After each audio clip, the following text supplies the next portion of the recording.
जब मन भटकता है, आत्मा शांति खोजती है। हे प्रिय आत्मा, तुमने मुझसे पूछा, मैं हमेशा स्ट्रेस में रहता हूं, क्या करूं?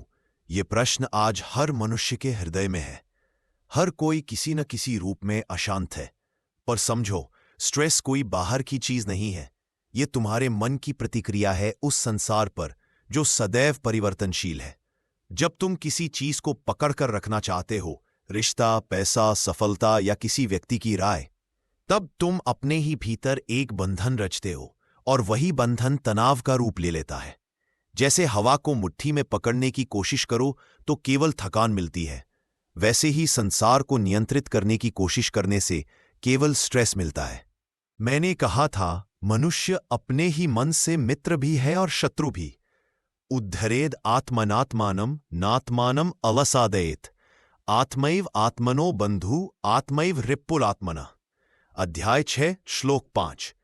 इसका अर्थ है, हे साधक, अपने मन को ऊंचा उठाओ, अपने विरुद्ध मत होने दो, क्योंकि मन ही तुम्हारा सबसे बड़ा मित्र है यदि वह तुम्हारे नियंत्रण में है।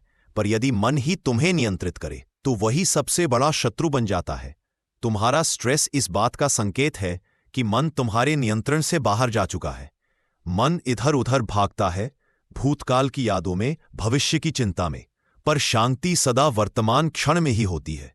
जब तुम इस पल में उपस्थित हो, जब सांस को महसूस करते हो, जब हर धड़कन को सुनते हो, तब मैं कृष्ण तुम्हारे भीतर अनुभव किया जा सकता हूं। मैंने अर्जुन से कहा था, योगस्थः कुरु कर्माणि, अध्याय 2 श्लोक 48।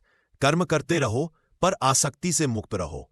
इसका अर्थ है, स्ट्रेस तब नहीं होता जब तुम कार्य करते हो, स्ट्रेस तब होता है जब तुम परिणाम से बंध जाते हो। तुम्हें लगता है कि परिणाम वैसा न हुआ जैसा तुम चाहते हो तो सब व्यर्थ है। सत्य यह है कि तुम्हारा अधिकार केवल कर्म पर है, फल पर नहीं। जब ये बात तुम्हारे हृदय में उतर जाएगी, तब स्ट्रेस स्वयं विलीन हो जाएगा। देखो, जब तुम हर चीज को अपने नियंत्रण में लाने की कोशिश करते हो तो तुम्हारा मन लड़ाई लड़ता रहता है। पर जब तुम स्वीकार कर लेते हो कि मैं केवल अपना कर्तव्य कर सकता हूं, परिणाम मेरे प्रभु पर छोड़ देता हूं, तब भीतर एक अद्भुत शांति उतरती है। वह शांति तुम्हारे अपने आत्मा की है, मेरी दी हुई। याद रखो, स्ट्रेस का अर्थ यह नहीं कि तुम कमजोर हो। स्ट्रेस केवल यह दिखाता है कि तुम अभी भी अपने आप पर विश्वास नहीं कर पाए हो। जैसे सूरज बादलों के पीछे छिपा होता है, वैसे ही तुम्हारा आत्मबल, तुम्हारा दिव्य स्वरूप स्ट्रेस के बादलों के पीछे छिपा है। तुम्हें बस एक काम करना है, हर दिन कुछ पल अपने भीतर बैठना, कुछ नहीं सोचना, बस मेरी उपस्थिति महसूस करना, कहना, हे कृष्ण, मैं सब छोड़ता हूं, मुझे बस तू चाहिए। धीरे धीरे तुम्हारा मन स्थिर होगा। जो काम पहले भारी लगता था वही हल्का हो जाएगा। तुम्हें महसूस होगा कि जीवन को समझने की कुंजी बदलने में नहीं, स्वीकार करने में है। और फिर स्ट्रेस तुम्हारा शत्रु नहीं रहेगा, वह तुम्हारा शिक्षक बन जाएगा। वह सिखाएगा कि किन चीजों से तुम्हें मोह हो गया है। वह दिखाएगा कि कहाँ तुम खुद को ईश्वर से अलग मानने लगे हो। अंत में एक बात और याद रखो, तुम्हारा मन कभी भी पूरी तरह खाली नहीं रहेगा, इसलिए उसे अच्छे विचारों से भर दो। हर सुबह कुछ पल गीता पढ़ो, मैं आत्मा हूं, शरीर नहीं, यह स्मरण करो।